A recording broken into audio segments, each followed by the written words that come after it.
Maybe you had a father who encouraged you when you were a kid, who took you places and made you feel valued and wanted, who had time to spend with you, a father who understood you and knew you and would ask you questions about your life.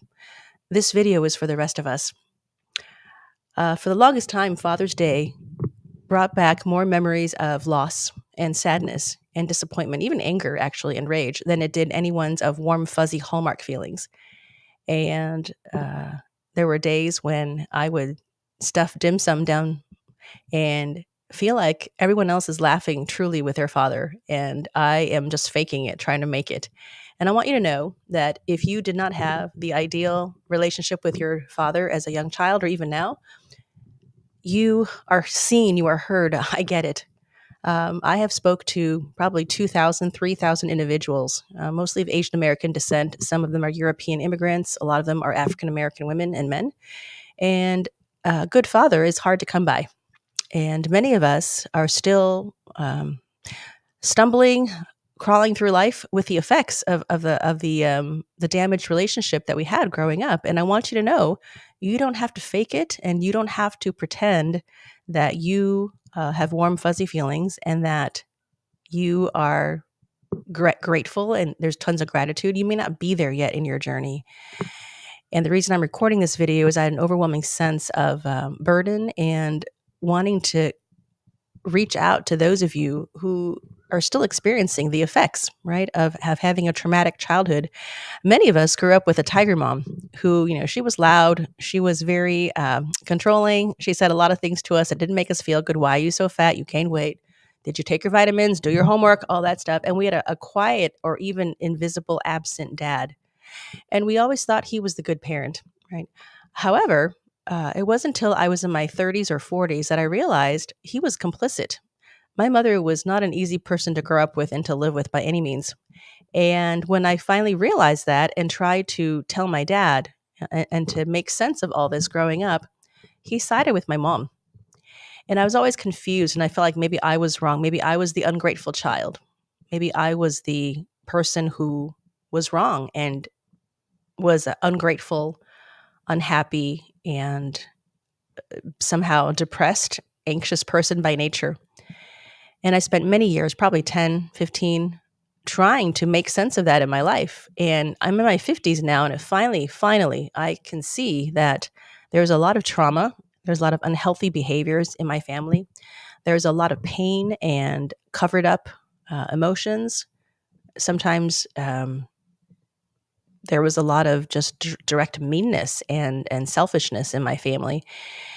And why is this important? And why am I talking about this since I'm a career coach?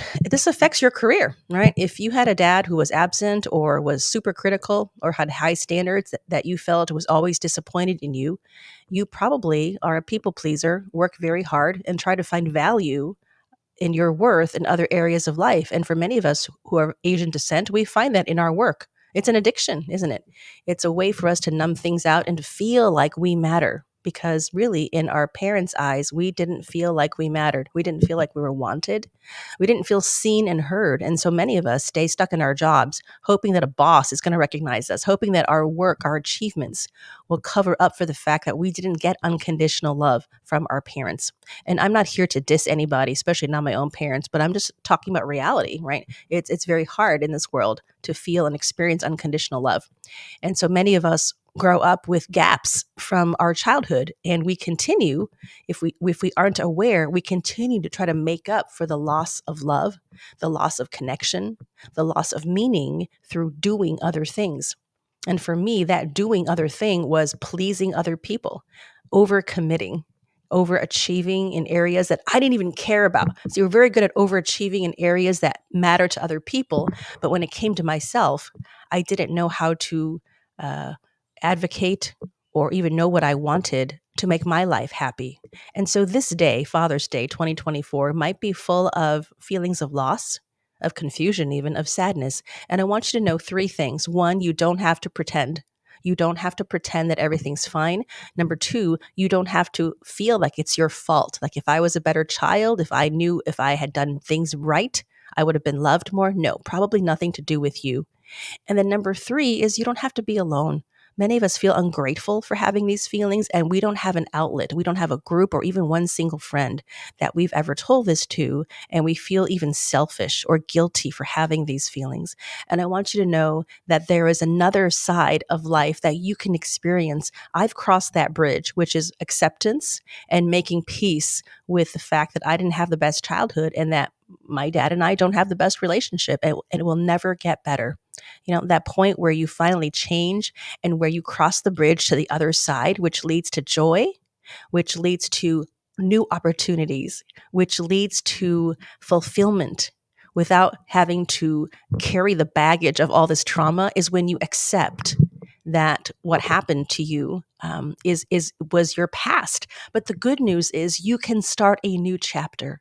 I have worked with over 300 people who maybe didn't have the best childhood, whose fathers were outrightly cruel, even, and said terrible things like, "You're not a good daughter," and even sabotage their daughters' lives or their sons' lives. If that's you, you are freed today. You are freed because as adults, we don't need to still be living in the shadow of a relationship in which we were damaged, in which we were criticized, in which we weren't valued, in which we felt like we didn't matter. That is the shadow of living in a relationship where things were not ideal. And I did that for about 46, 47 years. And the way I finally got to the other side was I let my dad go. I let him be him. I stopped trying to fix him. I stopped trying to tell him and show him how his life could be better. I stopped trying to explain to him why he was tolerating unhealthy behaviors. And I stopped trying to get validation from him. For instance, one of the things that we have in common is we love music. He would sing karaoke, and he actually participated in musical theater and all that when we were growing up. And that's one connection I have with him. I at one point still wanted to get his approval. And I remember sending a bunch of songs that I sang. I've been taking voice lessons. I'm proud of myself. And I was sending him a couple songs. And sometimes he would say, great job, good. And then one time, half of the time, he would say, "Oh, this song didn't sound too good. This one was much better." And I didn't want criticism. I didn't want that. And so I no longer send him notes, messages where I'm hoping for some kind of validation. And I feel so much more free because I validate myself. I'm going to be going for a hike later on today with my dog. I'm going to go to the ocean. I'm going to enjoy my day without reliving the past and beating myself up or feeling guilty that I don't have a Hallmark Father's Day event every year. It's okay. And I want you to know that if you need someone or want a community or to be rid of this burden, this feeling of guilt or inadequacy or people pleasing that you've developed as a result of this fulfilling father-child relationship, you absolutely can do that. I have a formula that can help you to relieve that burden and to help you get out of depression, anxiety, and addictive behavior related to that. Because I've worked on this for many, many years, over 10 years now, and I've been helping other people. So please do not hesitate to reach out to me. Let me know about your story. You can email me through the same email I've been sending these to you. And I love to be of support to you on this day because you don't have to be alone. All right, take care.